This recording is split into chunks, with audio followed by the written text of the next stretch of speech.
Good morning, students. Students, it's really sad that because of lockdown, you are not coming to the school. But the school continued with the classes. We are providing you various home assignments in which, first of all, we provide you with a video link so that you can see the video. After this, the summary of the chapter is given, and after the summary, we give you the exercise question answers so that everything is clear. Now, we thought, let's make our classes more interesting for you all. Students, can you see what's lying here? Yes, these are different type of soils. I've collected it from the school lawn, playground, herbal garden and the roadside. Yes, in simple words, this is soil. So students, after doing the chapter 1, solid, liquid and gases, we pass on. Friends, today we are going to do chapter 2 of science, soil erosion and conservation. Please open your books at page number 169. Have you opened the books? Yes. In the topic of soil erosion and conservation, we are going to study the formation of soil, composition of soil, uses of soil, soil profile, soil erosion, causes of soil erosion, and finally the conservation of soil. Are you ready? Yes. There we go. Start. So our topic is soil erosion and conservation. Soil is found in the uppermost layer of the earth. अर्थ की सबसे ऊपर वाली layer पर soil पाई जाती है. It is one of the most valuable natural resources. Nature की तरफ से दिया हुआ ये सबसे वैल्यूएबल रिसोर्स है. Soil is a layer of small particles of broken rocks, organic matter.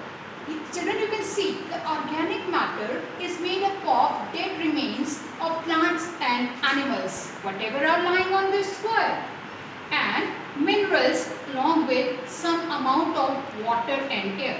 So students will see the soil has all these things. It will have the particles of the broken rock, organic matter, minerals, water and air. Formation of soil. Soil is formed when rocks break down into tiny pieces due to repeated drying, heating and cooling by the sun, air and wind. This is called veins. Water gets into the cracks in rocks and remains there. In cold weather, it freezes, exerts pressure and breaks the rock. This repeated weathering over thousands of years breaks the rock into small pieces.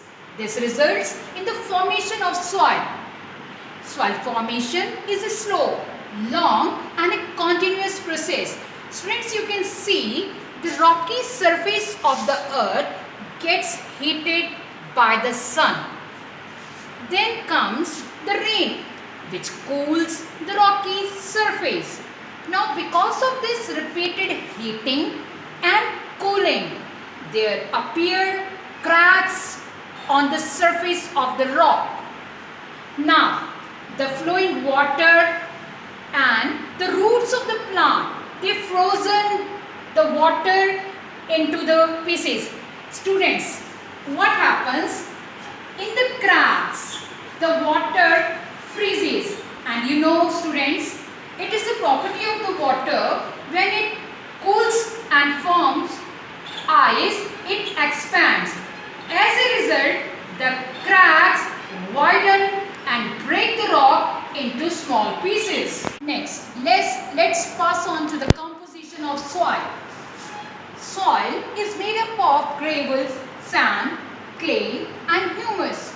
It also contains air, water, minerals, microorganisms and other living organisms like earthworms and insects. Students, it's going to be very interesting now. See, what we are going to do, let's have some activity. Take one glass jar. Now what I am going to do is, I am going to put all these samples of the soil into this and see what happens. I have put different type of soils. Now I am going to pour water into this. Let's stir it with a stirrer. What we have to do is, we have to keep it undisturbed for some time. I have already prepared a sample for you. See, can you see different layers of soil into this jar? The gravel, sand, clay, water and humus. Students, why these have settled in the form of different layers? Because the soil particles are of different sizes. Each soil has particles which are of different sizes. The particles which are large in size will settle at the bottom, and the particles which are smaller than this, they will be on the next layer, and particles of clay we know are light, are smaller in size, they will form the next layer, and we'll have the layer of water and finally the layer of humus. So we can see the different layers of soil. Students, you can also perform this activity at your home and can see the different layers of soil. Uses of soil. Number 1, soil provides optimum conditions for the proper growth of the plants. Soil proper conditions provide करती है ताकि उसके ऊपर plants लग पाएं.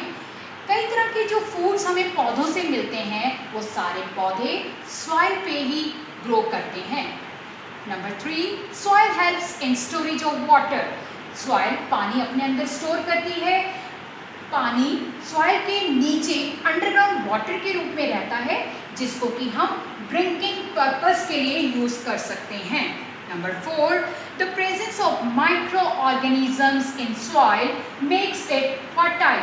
जो micro organisms होते हैं, बैक्टीरिया एंड फंजाई, सॉइल के अंदर रहते हैं और वो सॉइल को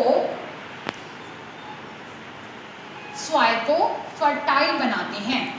number 5, forest grow on soil and are essential for the wildlife and bringing rain. आपको मालूम है वन्य जीवन जिसमें कि प्लांट्स और एनिमल्स दोनों तरह की चीज़ें पाई जाती हैं, हमारे लिए कितने इम्पॉर्टेंट हैं. Number 6, soil provides useful minerals. जो भी मिनरल साल्ट्स हैं वो पौधे को सॉइल से ही मिलते हैं. Students, now can we do these questions? Take the correct answer. Number 1, rocks break into smaller pieces due to, yes, rain and wind, both. So the correct answer is C.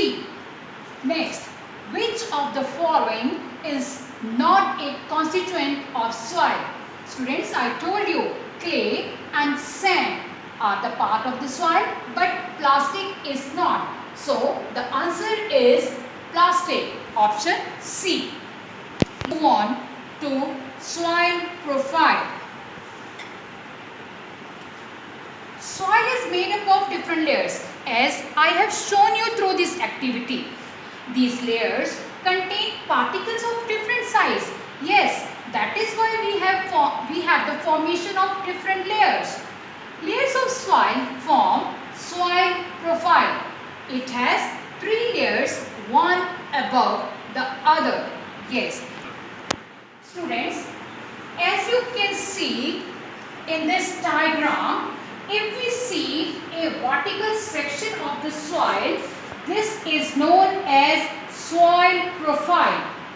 In the soil profile, you can see three different layers.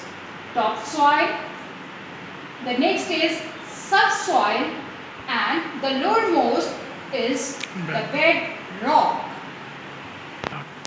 As you can see, topsoil, the uppermost layer of the soil is called topsoil. Almost all agricultural activities are done in this layer.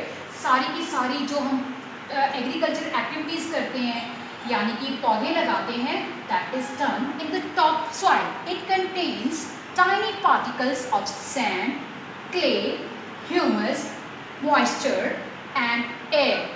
Humus makes the soil fertile. Plants get essential nutrients from this layer. So this is the most fertile layer, students. That is why most of the agricultural activities, or in other words, the plants are grown into this layer. The next layer is subsoil. The second layer is called subsoil. It has very little humus but contains water. Roots of trees generally reach this layer. Students, you know the trees, they have the roots which go deep into the soil. So only the roots of the tree, they reach to this layer and not the roots of smaller plants.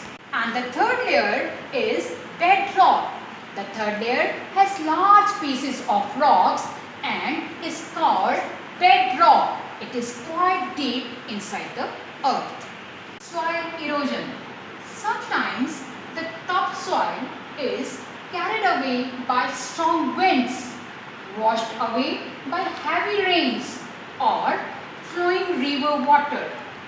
The removal of fertile topsoil from a region by wind, rain, or river water is called soil erosion. Students, as you can see from here, what happens due to the heavy rains and wind, the top layer of the soil, it gets carried away. And as I told you, the most fertile layer of the soil is the top layer. Now when this happens, that the top layer is washed away or carried away, what happens? The loss of fertile topsoil makes the land unfit for farming. ऐसी soil unfit हो जाती है जिसके ऊपर कि हम plants नहीं उगा सकते हैं. Soil erosion occurs in those areas where the soil is bare, यानी कि खाली होती है, and not covered with plants, यानी कि उस soil के ऊपर कोई भी पौधे नहीं लगे होते हैं. Due to soil erosion, the land loses its fertility and becomes barren. As I told you already कि soil erosion के कारण जो land है वो उपजाऊ नहीं रहती है और उसके ऊपर पौधे नहीं लगा सकते हैं. Soil erosion can also cause water pollution and landslides. अब जब soil की जो layer है हवा के द्वारा या पानी के द्वारा एक जगह से दूसरी जगह जाती है तो उससे पानी भी pollute हो जाता है. Plants act as soil binders. The roots of the plants and trees growing in the soil bind the soil particles of topsoil together. बच्चों, जो plants की और trees की roots होती हैं वो soil के particles को पकड़ कर रखती हैं. Due to this binding of soil particles, the winds and water are not able to carry away the top soil easily. जब जड़ ने soil के particles, क्योंकि पेड़ों की और प्लांट्स की जो जड़ है सॉइल के पार्टिकल्स को पकड़ कर रखती हैं, तो जो टॉप सॉइल होती है वो हवा के द्वारा और पानी के द्वारा एक जगह से दूसरी जगह नहीं जा पाती है।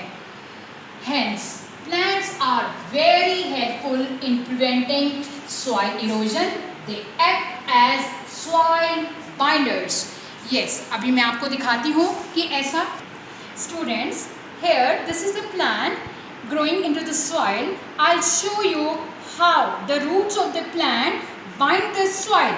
See, I'll try to remove this plant and show you. See.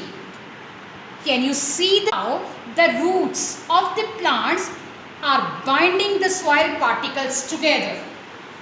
That is why the plants are called soil binders.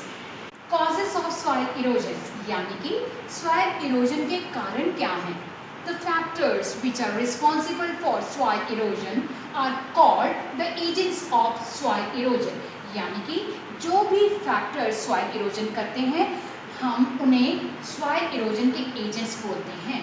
Wind and running water are natural agents of soil erosion, यानी कि विंड और बहता हुआ पानी natural agent हैं जो कि soil erosion करते हैं।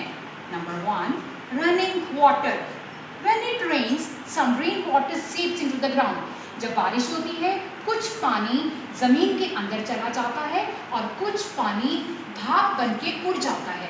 The rest of the rain water flows on the land and carries a part of the soil with it. बाकी का पानी जब बहता है तो अपने साथ बहुत सारी सॉइल को लेता जाता है। This causes soil erosion.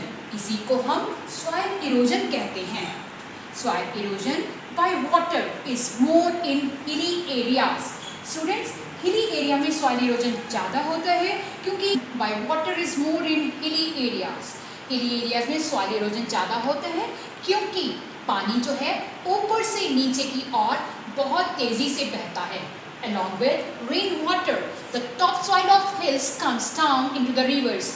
बारिश के पानी के साथ ही जो टॉप सॉइल होती है वो नदी के पानी में, झील के पानी में और समुद्र के पानी में मिक्स होती रहती है।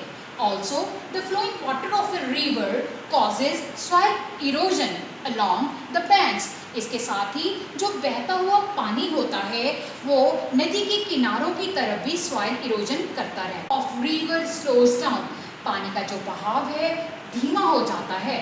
Part of the soil therefore gets deposit. अब रास्ते में क्या होता है, जो मिट्टी होती है वो जम जाती है। This is called silting. The deposited soil increases over a period of time. समय के साथ साथ ये जो मिट्टी है वो तय दर तय जमती रहती है and makes rivers change their course. अब क्या होता है, नदी के पानी को बहने की जगह नहीं मिलती है और नदी अपना रास्ता बदल लेती है। This causes flood that results in loss of life and property.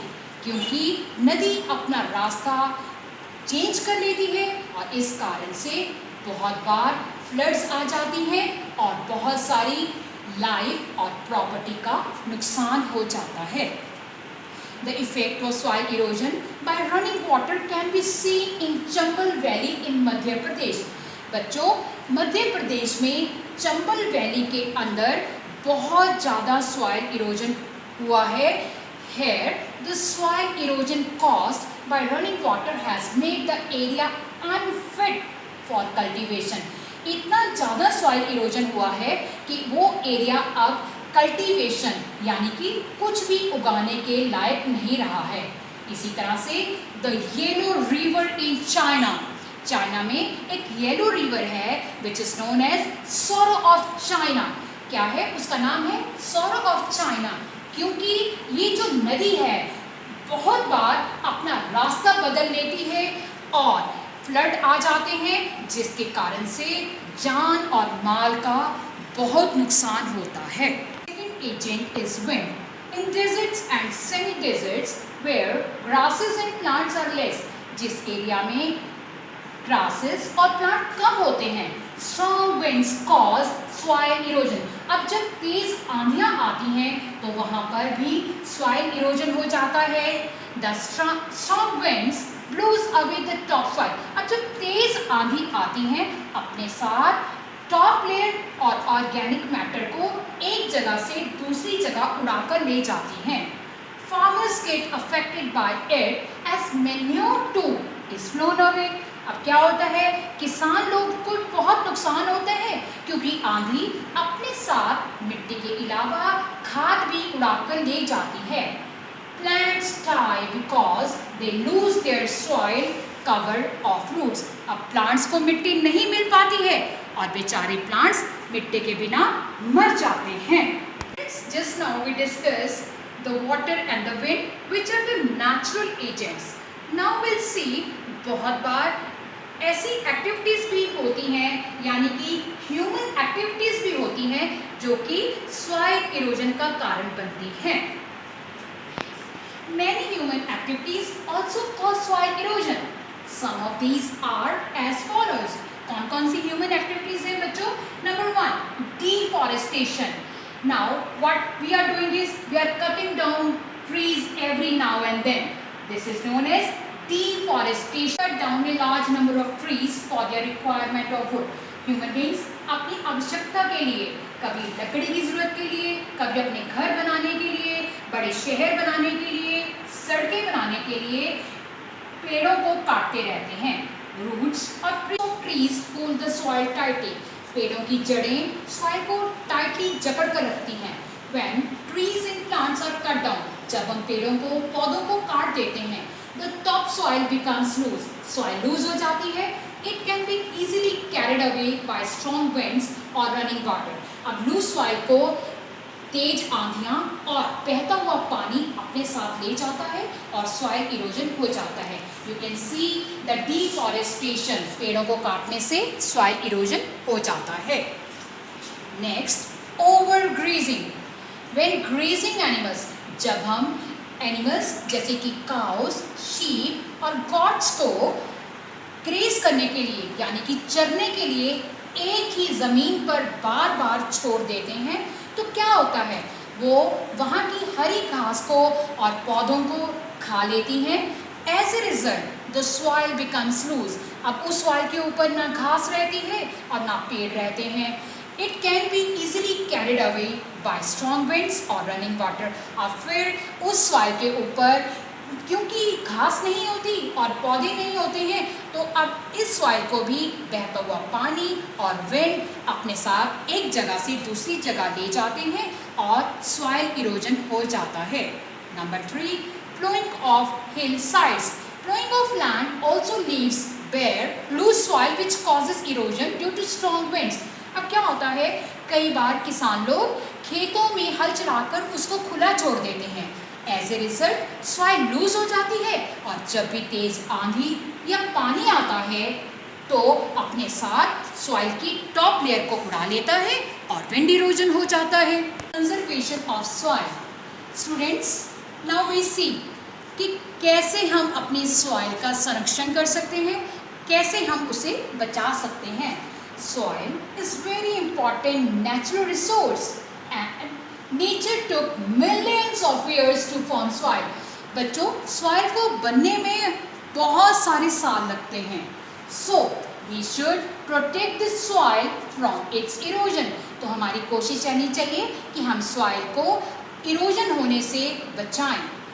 The protection of soil from its erosion is called conservation of soil. जब हम सॉइल इरोजन होने से बचाते हैं, सॉइल की देखभाल करते हैं तो उसको हम कंजर्वेशन ऑफ सॉइल कहते हैं. Soil erosion can be prevented. हम कौन-कौन सी तरीके से सॉइल इरोजन होने से बचा सकते हैं. Number 1, afforestation. Growing trees on a large scale is called afforestation. हमें ज़्यादा से ज़्यादा पेड़ लगाने चाहिए. If the trees have to be cut down, अगर किसी कारण से हम पेड़ों को काटते हैं, then new trees should be planted in place of the cut down trees. हमें उनकी जगह नए पेड़ जरूर लगाने चाहिए. This is called reforestation. यानी कि हमने जो पेड़ काटे थे उसकी जगह पे पर अगर हम नए पेड़ लगा देते हैं उसको हम रिफॉरेस्टेशन कहते हैं। The forest will continue to have sufficient number of trees all the time. इस तरह से हमारे फॉरेस्ट के अंदर सही मात्रा में पेड़ लगे रहेंगे। Planting grasses on hillsides helps to stop water from carrying away soil. इसके अलावा हम हिल साइड्स की तरफ ग्रास या पौधे लगा सकते हैं ताकि पानी और हवा जो है अपने साथ सॉइल को एक जगह से दूसरी जगह ना लेकर जा पाए। Number 2, growing plants in farmlands. When the land is not being used for farming, it is good to grow grass or some other plants.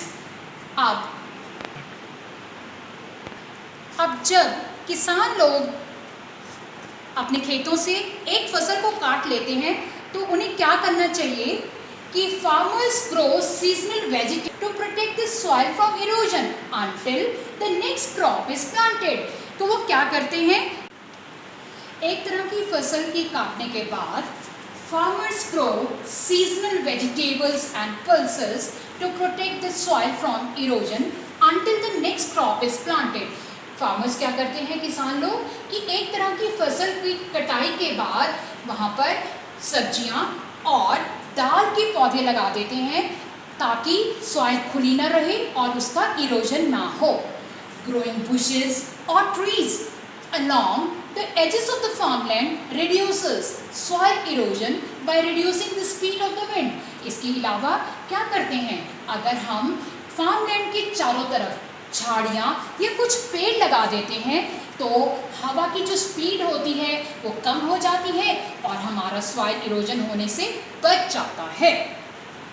Minerals of the soil are recovered by cultivation of leguminous crops. किसान क्या करते हैं, leguminous crops यानी कि फली वाले पौधे जैसे कि सोयाबीन, चना के पौधे लगाते हैं। For example, when rice crop is cultivated, जब राइस के पौधे यानी कि चावल के पौधे को लगाया जाता है तो चावल के पौधे सॉइल से बहुत सारी नाइट्रोजन ले लेते हैं और नाइट्रोजन की सॉइल के अंदर कमी हो जाती है। तो इस कमी को पूरा करने के लिए किसान उसके अंदर दालों वाले पौधे यानी कि चना, सोयाबीन के लगा देते हैं और इस तरह से जब भी हम एक प्रकार का पौधा और फिर दूसरी तरह का पौधा लगाते हैं एक ही एरिया पर, the practice of cultivating 2 or more crops in succession on the same area of land over a period of time is known as crop rotation. यानी कि हम एक तरह के पौधे के बाद दूसरी तरह का पौधा लगा देते हैं ताकि सॉइल के जो मिनरल न्यूट्रिएंट्स हैं वो उसके अंदर बैलेंस हो जाए। कोशिश करनी चाहिए कि जो हमारे चरने वाले एनिमल्स हैं हम उनको बार बार एक ही ज़मीन पर ना लेकर जाएं। Number 4, construction of embankments. Running water washes away large portion of the fertile topsoil during the floods. जब फ्लड्स आती हैं पानी अपने साथ बहुत सारी सॉइल की फर्टाइल लेयर को अपने साथ बहाकर ले जाता है। If strong embankments of rocks and stones are constructed on both the sides of a river or stream, it would help prevent floods in the adjoining fields and check soil erosion. Students, you can see here, अगर हम rivers के चारों तरफ strong embankment बना देते हैं तो इससे क्या होता है, soil जो है तेज पानी से erode होने से बच जाती है। Dams are also constructed which are helpful in prevention of floods. इसीलिए डैम्स बनाए जाते हैं ताकि हम अपनी सॉइल को बचा सकें। In agricultural fields, bunds are constructed to prevent soil erosion. इसी तरह से जो हमारी खेती बाड़ी की जगह होती है वहाँ पे भी हम इस तरह के बंड्स बना लेते हैं ताकि सॉइल पानी के द्वारा ना बह सके। Number 5, step farming. On hill slopes, the flow of rainwater is very rapid. जैसा कि मैंने आपको भी पहले भी बताया कि पहाड़ों के ऊपर जो रेन वाटर होता है या पानी की स्पीड बहुत तेज़ होती है, it carries away a lot of fertile top soil. जब पानी पहाड़ों में ऊपर से बहकर आता है तो अपने साथ बहुत सारी सॉइल लाता है। Farming is done by cutting steps in the hill slopes. This method is called terrace farming और स्टेप फार्मिंग। स्टूडेंट्स क्या करते हैं कि हम पहाड़ों के ऊपर उसको कट करके हम वहाँ पे स्टेप फार्मिंग करते हैं या इसको टेरेस फार्मिंग कहते हैं। होता है जब हम स्टेप्स बनाते हैं तो पानी की स्पीड जो है धीरे हो जाती है and it flows down and therefore reduces soil erosion. जब पानी ऊपर से बहकर आता है और अलग अलग स्टेप पर रुकता है तो क्या होता है, उसके साथ ही जो लाई गई मिट्टी होती है यानी कि सॉइल होती है वो वहीं पे ठहर जाती है। Also the soil eroded from one step is deposited on the next step, रुक जाती है। This further reduces loss of fertile top soil. तो हमारी जो मिट्टी है, टॉप लेयर है, वो उसका नुकसान नहीं होता है। इसलिए हम क्या करते हैं, पहाड़ों में टेरेस फार्मिंग या स्टेप फार्मिंग किया जाता है, यानी कि पहाड़ी को छोटे छोटे स्टेप्स में काट कर तब वहाँ पे फार्मिंग की जाती है। नेक्स्ट स्टूडेंट्स, हमें वन महोत्सव जैसे प्रोग्राम करते रहना चाहिए। जैसा कि आपने स्कूल के अंदर बहुत इन्जॉय किया था जब आपने पौधे लगाए थे, हर्बल गार्डन के अंदर आपने प्लांट्स लगाए थे, तो हमें ज़्यादा से ज़्यादा पौधे लगाने चाहिए। इस प्रोग्राम को हम वन महोत्सव कहते हैं ताकि हमारी जो सॉइल है वो बच जाए। नेक्स्ट इज विंड ब्रेक और शेल्टर बेड्स।